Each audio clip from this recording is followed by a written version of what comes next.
Friday episode, which means listeners will hear baseball trivia, name that war. And before we get to that, we have a combined player review, which means we'll discuss the performance of both Brooks Raley and Josh Fleming from the 2022 season. We've received really positive feedback on these combined player reviews because they're just go, go, go. So, guess what, Yes. Kevin? Let's go, go, go and start right now.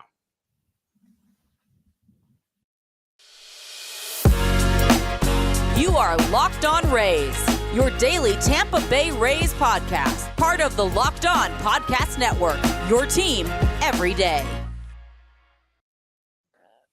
Hello, my name is Kevin Weiss. I'm Ulises Sambrano. And we Locked On Rays podcast, part of the Locked On Podcast Network. Thank you for making Locked On Rays your very first listen every day. Be sure you subscribe to our podcast on all podcasting platforms out there. Subscribe to that YouTube channel of ours at Locked On Rays. Follow us on our social media accounts, Twitter and Instagram. And you can email us, lockedonrays@gmail.com. We have a lot to dive into between the play reviews of Brooks Raley, Josh Fleming, baseball trivia, name that war. So let's get started by reviewing the play of one Brooks Raley, the very handsomely paid Brooks Raley, I may add. Yeah, nobody saw that coming when the Rays signed him to that deal. By the way, he has a 2024 club option still, so he could be a Ray for quite some time. So let's take a look at the big picture here. He was in 53.2 innings for the Rays this season. He had a 2.68 ERA, a 2.74 FIP. He had an ERA plus of 1.36, a WHIP of 0.97. He was an F4 player of 0.9, so almost one F4 for him as a reliever. He uses 4 pitches every time: slider, fastball, changeup, cutter. He'll change them up. He'll use them up at any time. He keeps hitters guessing with his 4 pitch mix, which is obviously odd as a reliever, but he was a starter in the past, so that makes sense. Kevin, I think the first thing to be highlighted was he came through. This guy was Yeah. getting paid, and he wasn't a letdown. People liked what he did, and he yielded really good results for the Rays in facing lefties and facing righties.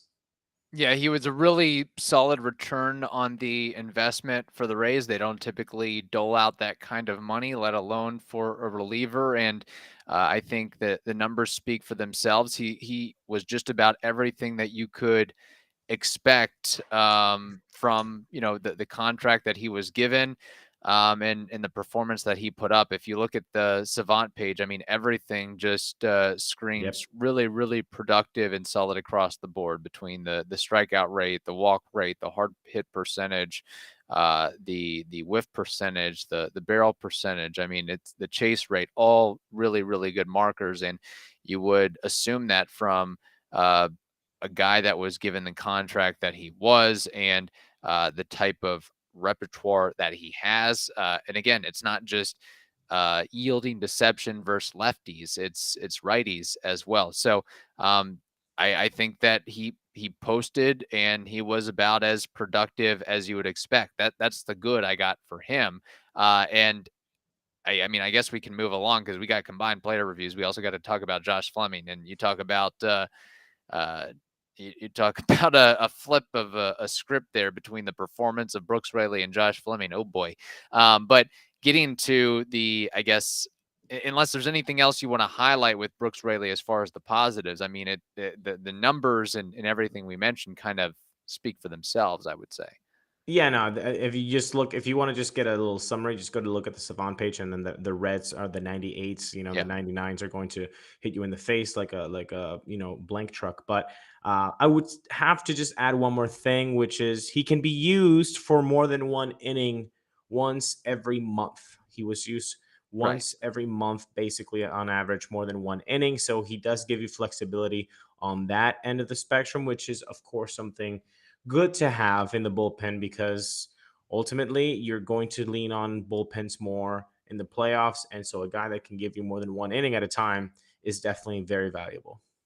Right. And that's something that, again, when you're now the fourth highest paid player on the team as a reliever, you better be able to do and perform wherever and whenever you're asked to be able to perform, whether it's as a one inning reliever, whether it's facing a certain part of the lineup, whether it's in one inning versus the next. Like, okay, it's Manny Margot, Tyler Glasnow, Brandon Lau, and then Brooks Raley. So Brooks Raley, and he's such a professional that I think he takes all that in good stride as well. Let's also consider that this was a guy that not too long ago was playing in the KBO. So I think he really appreciates and relishes his opportunity to be back in the big leagues and performing in the States. Now, having said that, really the only, I guess, bad marker or negative that I have on him is, and again, it's all personal choice, and it's all if you don't want to get vaccinated, that's fine. That's your prerogative. But it does have an impact. It can have an impact on whether your team wins or loses a game because of your unavailability when he was put on the restricted list because he was and is unvaccinated before the series in Toronto, and the Rays had to call up multiple relief pitchers in his stead. And that, who knows if that would have made any difference at all. But I'm just, that's really the only negative that I can point out with Brooks Raley from the 2022 season. I think that that's a very fair point. I know people are going to get political about this, but just look at the baseball aspect of it. You were fighting within that division against the Yeah. Jays. You wanted to get some distance from them, and you were not able to do that because one of your highest leverage arms at the time, he was untouchable, by the way. It's not like he was going through a Right. rough time. So you're like, oh, thank God we're not really rolling out Brooks Raley there. Like, no, he was a guy that you really wanted to roll out and you couldn't. So I feel like that's a fair negative to not be there for your team. If you want to talk about another category, which is of course we're into the segment that we should call Ulises' favorite segment for a pitcher. You all know it, that I love it. The left on base percentage, the strand rate. Yeah. It was a little bit off for my taste. It was a 73%. Just to give you a couple of names that are higher than that, Michael Givens was at 78.6%. Matt Moore was at 81.1%. And Erasmo Ramirez was at 82.3%. So those three names do not scream like, oh, those are really tremendous high leverage arms. They have a better strand rate than Brooks Raley, who had it at 73%. So I feel like that's something, if you have homework, Brooks, it would be to, well, I guess you don't have to get vaccinated anymore Yeah. because I'm sure that's not going to be a thing with MLB going forward. But fix that strand rate because 73% for the money that he's being paid and the position that he's being thrown out against hitters, you need to be better than that, leaving runners on base. Yeah, and I'm glad you mentioned that. And also, speaking of his contract status and his future with the team, so of course, he signed that 2-year, $10 million deal plus a 2024 option. I think we're on the same page that he's going to be a part of this team in 2023. But what I'm curious about is, and I guess it's tough to answer. It's all contingent on what he does in 2023 and whether he stays healthy and he produces and all that. But if you, as of today, if he replicated these numbers in 2023, do you think that the Rays would pick up his option in 2024 at $6.5 million? Tough to say because what does Colby White, do? What Yeah. what does Andrew Kittredge do? I feel like if he is still one of the best if he's in the podium like he was last year, and by the podium I mean Pete Fairbanks, Jason Adam, and Brooks Raley. Like those were your three guys. If he's still in that podium, then I feel like the Rays say yes to that. But it's tough because you're talking a lot of zeros for a reliever, and ultimately you can just turn everybody and anybody into an effective reliever when you're in the Rays system. So having said that, it would be a toss up for me. I think it'd be 50-50. Even if he is the in that podium in 2023 of best relief pitchers for the Rays, he could still be, given that buyout and just kind of let go because of the high price tag. Right. That's very fair as well. And you wonder what the effects of if the Rays were to pick up that option of setting a precedence of other relievers that are more high leverage than that of Brooks Raley was your, number 3, number 4 reliever. Maybe I should be getting $8, $9, $10 million. So there's a lot of that as well. All right, getting to the grade for Brooks Raley. What are you giving him for the 22 season? I would give him a solid A. I think he entered 94 for Brooks Yeah. Raley. Again, I have to knock him about the left on base percentage. I mean, you're a high leverage guy. You're going to be in positions where every runner makes a huge difference, a swing in the game. You cannot have that.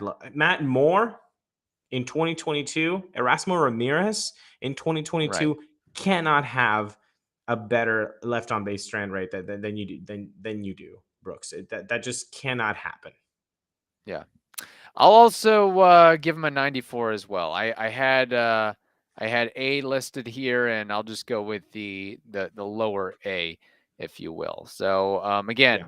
basically, you hope that Brooks Raley can provide that production and punch in 2023, maybe even a little more so, because again, not hey, he gets what he gets paid, but you would think that the Rays of all teams giving a guy this amount of money that like his ERA should be sub 1 and he should give you 50 saves. Like that's almost what the expectation in the marker is because of how they work their relief core. Where it's Yeah. like, wow, they give that amount of money to a reliever. Like, what is he putting up Fernando Rodney, heyday numbers with the Rays? Like, it's a little Right. bit of not a buzzkill, but almost. And again, he had a great season, but it's almost like a little bit of a disappointment in that fact of like, man, I almost would have thought he would have been even better than what he showed. Yeah. Yeah. No, I So, agree with that. I think when you put a lot of zeros like they did in Brooks's contract, in years, not even the zeros, the yeah, years, it's kind of like, that's, what did you see? yeah, Again, that great season. Like great season. We're giving him a 94, people, but yeah. it's the Rays, so it's just kind of a head scratcher. No, I almost would have wondered of like, hey, were they going to turn him into a 90, 100 inning type of guy and he would put up these numbers? That's where it would be more almost warranted in a sense. So, all right, there it is for Brooks Raley. Now we have to discuss Josh Fleming. But before we do that, we got to tell you about betonline.net. Betonline.net is your number one source for sports betting info, stats, news, and analysis. It's where you can get the latest odds and trends for every professional and amateur league out there: football, basketball, soccer, esports, and more. It is all covered at betonline.net. As you know, it is the fastest and easiest way to get your betting fix. So head over to their website today or use your mobile device to learn more. Bet online, where the game starts.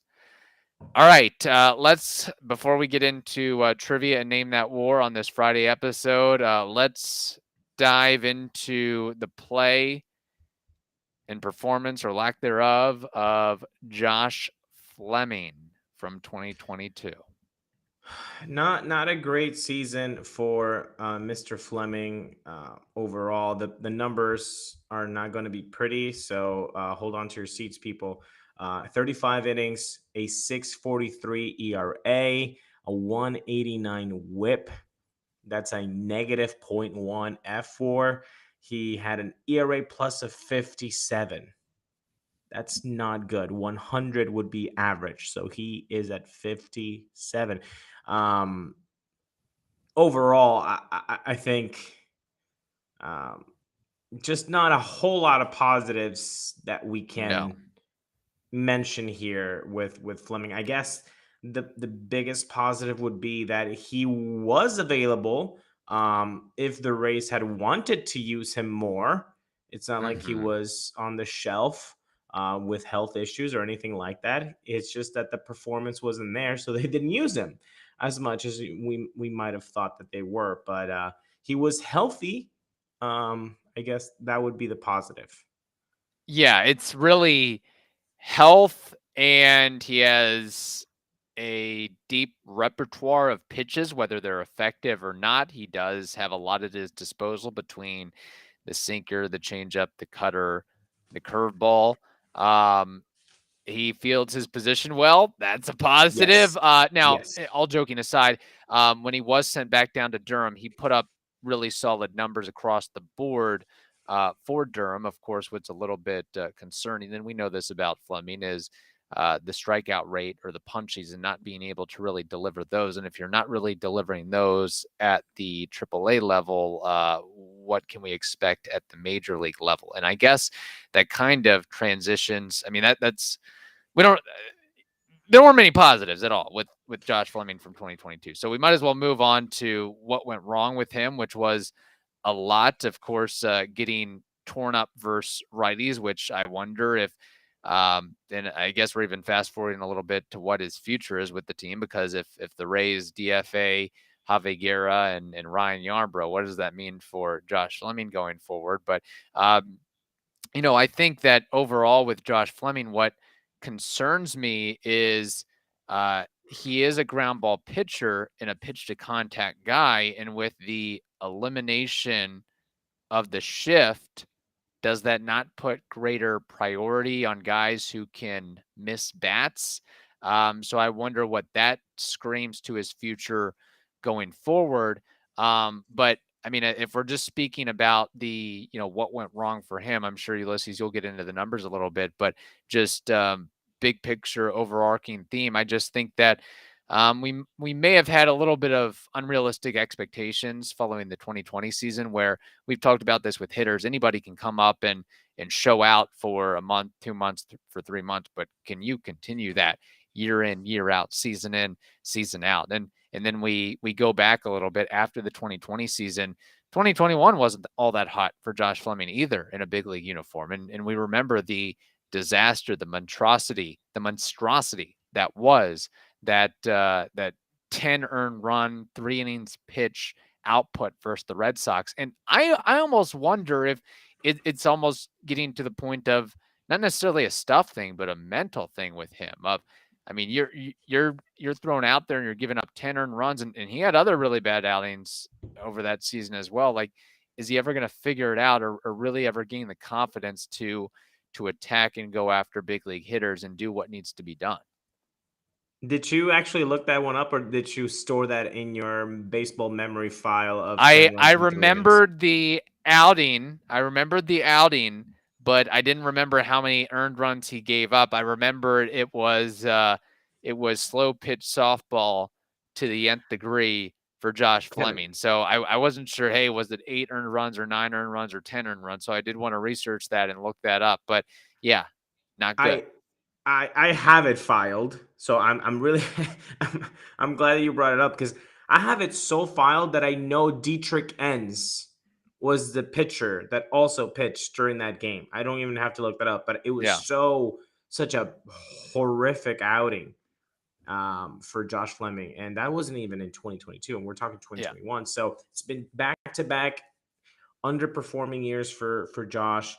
I do like what he can do, though. That's the most unnerving thing. I like the pitch mix. I like the sink ball, the sinker, the changeup, the cutter, the curveball. I like this stuff. I like how he feels his position. I've said this time and time and again. Mm-hmm. If he were to pitch 160 innings and were to be qualified for the Gold Glove award, he would win it. He is terrific. Now, every pitch, though, was hit so hard.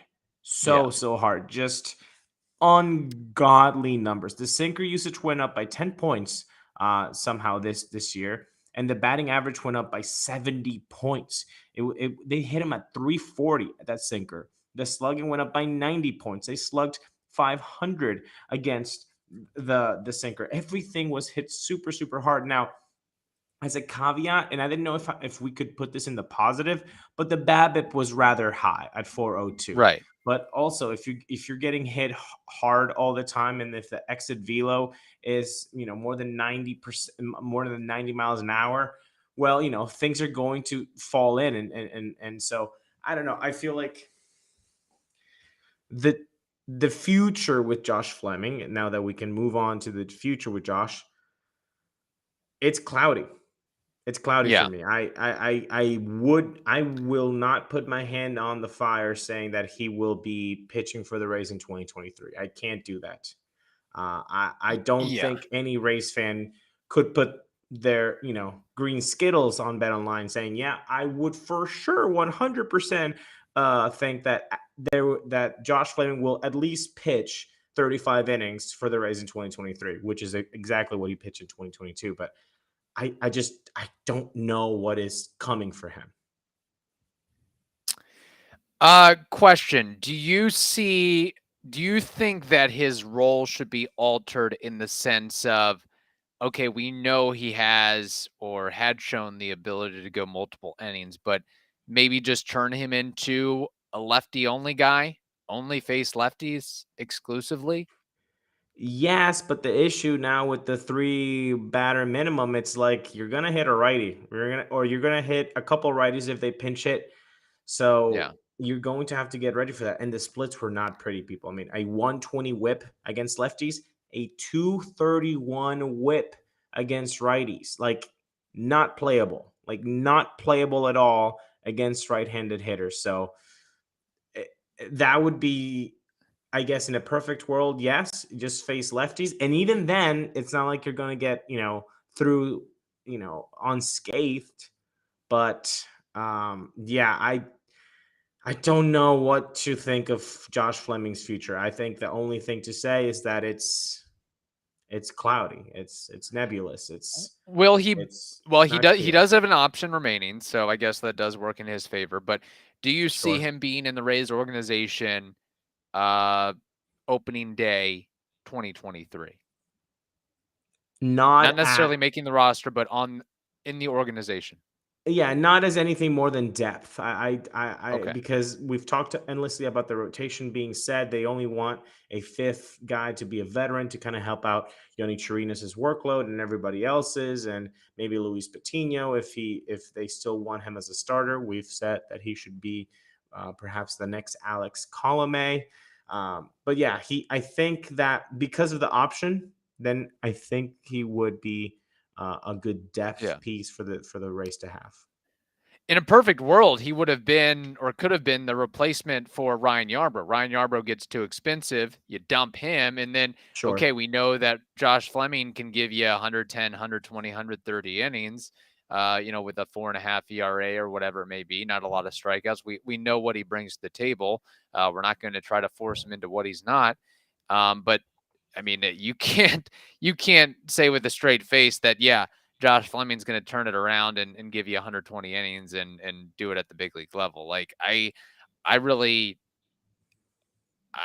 think it's he should almost be ecstatic that he wasn't a casualty in this 40-man roster crunch one way or the other. So Yeah. that's something that I'll throw out there.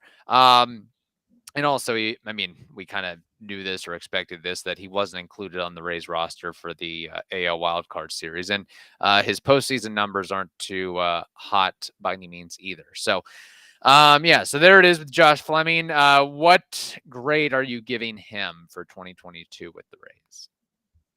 This is rough. Can we switch it up and you say his grade first? Because I mean, have a rough I number, should man. give an F, but I'm a very nice teacher. I understand that. Hey, he at least provided innings. He comes from a small school that nobody's heard of. I'm like really trying to stretch this thing. If he was a top prospect, yeah, I'd fail him. So, but I'm going to give him a D minus. The lowest possible D. What's that? Is 60? that a 60? I will give him a 60. Okay, And good. I feel like I'm being nice. Yeah, you're being nice. So I'll be nicer. I'll give him a 65. Okay. So he's right there at 62.5. Sorry, Josh. I'm sorry, man. Yeah, But sorry, but yeah. you didn't produce like you were expected to. Yeah. All right, let's move along. It being a Friday episode, baseball trivia. Name that war. Ulises, I have trivia for you. And recently, I try to make my trivia questions somewhat timely with what is going on in the baseball stratosphere. And of course, we have some of the award winners and so forth, Cy Young, MVP, all that. I have in front of me, and I should, give kudos to Aaron Judge for winning MVP and Paul Goldschmidt for winning MVP as well, National League and American League, respectively. So that ties in with my question here. I have the list of MVP winners between the years of 2000 and 2010. 15 different players between the National League and American League won MVPs during that time frame. Out of those 15 names, Ulises, I want you to name 5 of them. From 2000 to 2010? 2000 to 2010, American League or National League? Miguel Tejada. Miguel Tejada is correct.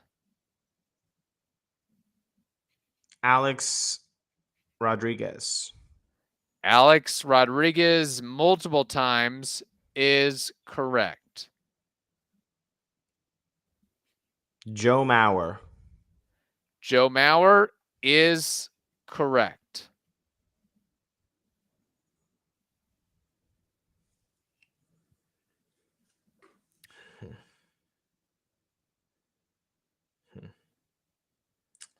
Oh, man. And you all can play along at home, whether you're listening via podcast platform or watching us on YouTube. The MVP winners between 2000 to 2010. Oh, man. I know this one's wrong, but I'm going to say Jimmy Rollins. Jimmy Rollins is actually correct. Let's go. Hall of Very Good, most likely. Most likely. Okay, so that was right. That's nice. So I only need one more.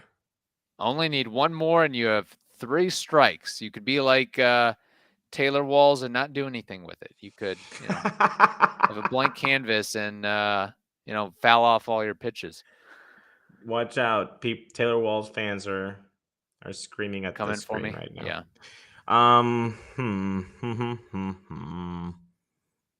2009. The prime of our childhood. I'm gonna go with Frank Thomas. Frank Thomas is incorrect. Strike 1. Oh my god, I'm so dumb. Barry Bonds. Barry Bonds is correct. Dude, yeah. Just do this and then just throw a dart and then it's Barry Bonds. Yeah. There you go.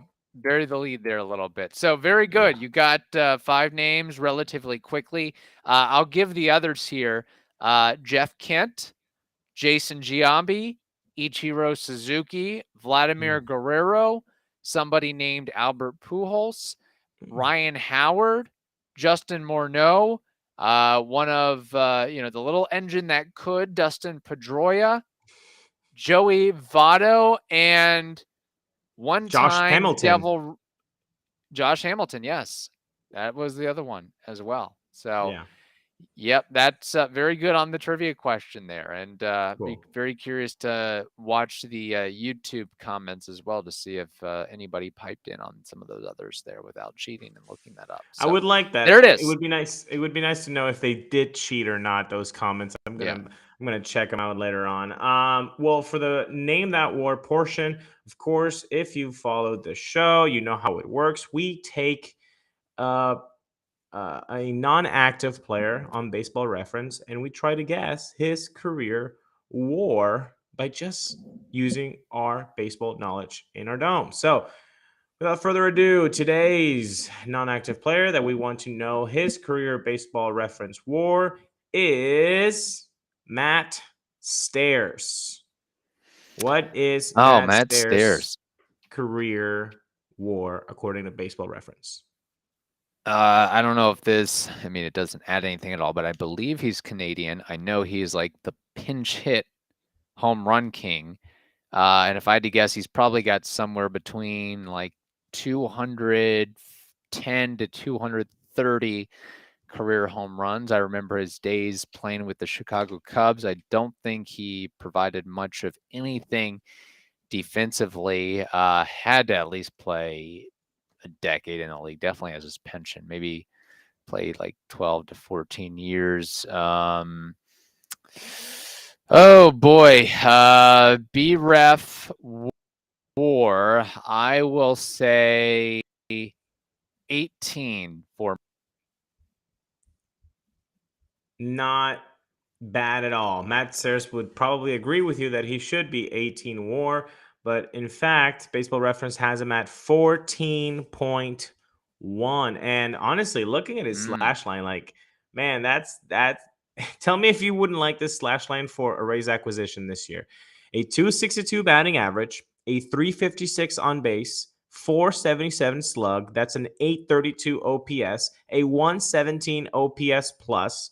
He had 265 career bombs, which, if you're looking at a 162 game average, that would come out to around 23 Jackie Johns. So, yeah, I would like the Rays to get a type of a player that could, be a Matt Stairs on a 162 game average. That would be pretty nice. Yes. Yes, that would be. Yeah, you'd sign up for that every day of the week and twice on Sunday. And yeah, one of the great Canadian-born players. Yes, not going to make the Baseball Hall of Fame, but the Canadian Baseball Hall of Fame is certainly there and within reach if he hasn't already. Actually, just looking at it right now, yeah, he was inducted into the Canadian Baseball Hall of Fame. So very good for him. Yeah, he's definitely a throwback. And as I was looking up his, after you revealed his WAR and career numbers there, man, long career. He should earn double pension. 19 years in the bigs, played till he was 42. There is something to be said for having that longevity. And he played overseas, I think, in the Japanese league too. So how about that? All right, so there it is. Baseball trivia, name that WAR, and we reviewed the play of Brooks Raley and Josh Fleming. Busy episode on a Friday. Hope you all enjoyed, and thank you for making the Locked On Rays podcast your very first listen every day. Now make your second listen the Locked On Sports Today podcast. That is also free and available on every single platform. Hope you all have a wonderful day. Stay safe, and we'll talk to you next week.